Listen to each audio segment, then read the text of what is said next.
Nii, tervist, mina Illar Kohv Piinavalt ja olen tulnud täna on esmaspäev, 13. juuli, aasta on 2020 ja kuna elekter on siin Viinahaual teisel pool jõe mul ära juba laupäeva lõunast saadik, nii et laupäev lõuna, ööse, pühapäev ja täna esmaspäev, kõik need päevad on olnud ilma elektrita ja mulle öeldi, et siin Määranemas ehk Raja talu juures on kukkunud pärn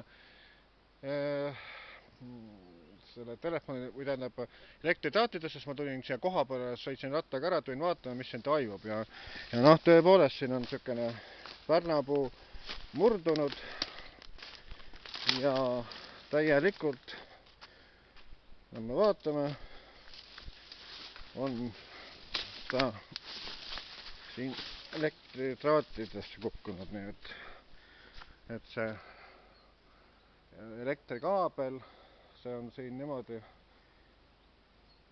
elektrikaabli peal, nii et see kaabel läheb siia üle jõe, et läheb siia Viinahauda välja, nii et kõik need päevad ei ole suvatsenud Elektrilevi mehed tulla välja, et seda pärna maha saagida.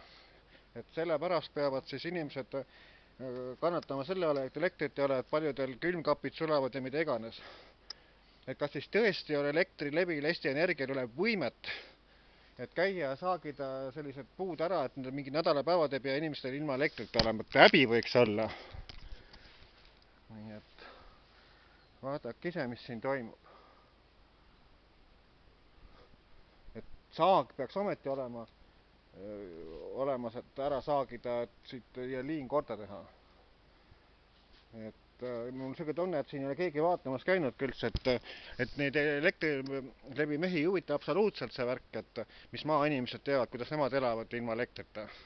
Nemad vaatavad, et peamiselt, et alevikute linnad saavad enam-vähem korda tehtud, et seal probleeme ei teki ja sellega, et maainimest pole neil pohhuis soe külma, kuidas nad elavad, aga nii see asi ei käi. Et võtku siis üle Eesti need Elektrilevi mehed kõik kokku ja käigu ja saagigu need puud liini pealt ära, et saab asi korda.